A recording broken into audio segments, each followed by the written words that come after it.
Pessoal, mais uma questão do Enem abordada aqui.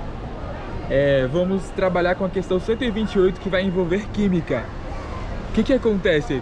O contexto da questão é o seguinte: temos alguns poluentes que podem ser adicionados nos corpos hídricos e aí eles podem ser aderidos no organismo daquele corpo hídrico. Por exemplo, os seres aquáticos, até nós mesmos podemos entrar em contato com esses poluentes e acumular esses poluentes em nosso organismo. Aí ele quer saber em qual tecido é mais propício para os microplásticos serem acumulados e alguns pesticidas serem acumulados.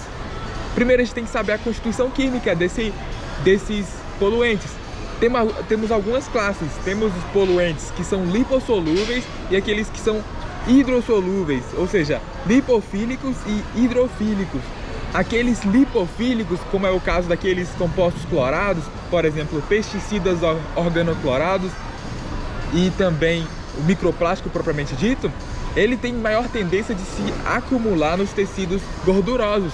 Então o nosso gabarito dessa questão é a alternativa de letra D, que seria o tecido adiposo, porque lá existe um princípio químico em que semelhante dissolve semelhante. Então se temos um tecido com uma alta lipossolubilidade, ou seja, um tecido apolar, ele vai dissolver aquelas substâncias que também são apolares, que é o caso do microplástico e dos organoclorados.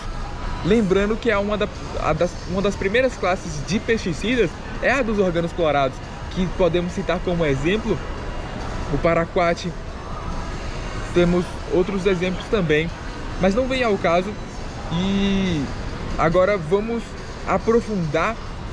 Já respondemos a questão, mas temos mais elementos para serem trabalhados nessa questão, porque ela é bem abrangente. Agora, aprofundando nessa questão dos poluentes, temos uma classificação que vai definir aqueles poluentes emergentes. Qual o conceito de poluente emergente? Aqueles poluentes que a gente não tem uma ideia total de qual malefício ele pode acarretar aos seres vivos. Então, podemos citar os indutores hormonais, que seriam os hormônios que podem ser depositados nos corpos hídricos, mas não temos estudos que confirmem o potencial danoso deles.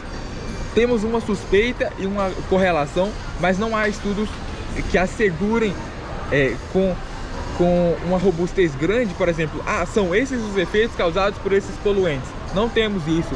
Então são os poluentes emergentes. Temos outros exemplos? Sim. Por exemplo, os microplásticos e o EDTA, a molécula etileno diamino tetraácido acético, etileno diamino tetracético, ácido etileno diamino tetracético, que é o EDTA, uma molécula coagulante, uma molécula capaz de aderir os metais, quelante na verdade. Ela tem essa propriedade. Então esses são os poluentes emergentes. Agora, foi essa a questão resolvida com sucesso, questão 128 resolvida.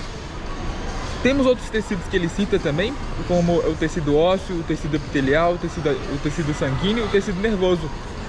Por exemplo, o tecido ósseo, ele pode ser armazém de compostos de metais pesados, que também podem ser uma espécie química obtida nos corpos hídricos, que são por vezes captadas e retiradas desse corpo hídrico no processo ou de coagulação, em que acontece aglutinação, como eu disse em uma das questões anteriores, ou mesmo no processo de aeração.